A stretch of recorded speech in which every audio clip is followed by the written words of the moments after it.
காஞ்சிபுரம் ஸ்ரீ சிவதுர்க்கை சமேத ஸ்ரீ சித்தீஸ்வரர் ஆலயத்தில் 9ஆம் ஆண்டு ஆடிப்பூர திருவிழாவில் வளையல் அலங்காரம் மற்றும் ஊஞ்சல் உற்சவம் சிறப்பாக நடைபெற்றது.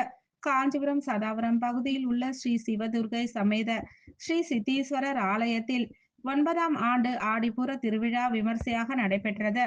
இதில் சிவதுர்க்கை சமேத சித்தீஸ்வரருக்கு சிறப்பு அபிஷேக ஆராதனைகள் செய்யப்பட்டு வளையல் காப்பு அலங்காரம் செய்து சிறப்பு சிவ மேளத்துடன் தீபாராதனைகளும் நடைபெற்றது.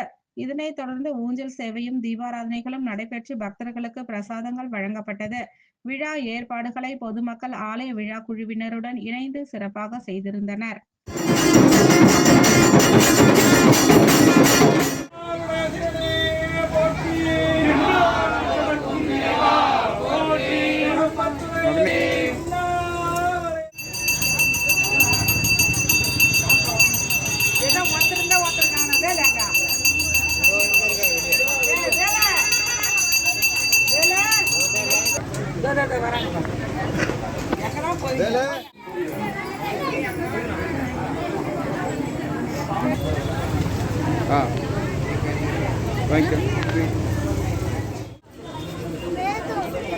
நாளைக்கு கூட வர முடியும்.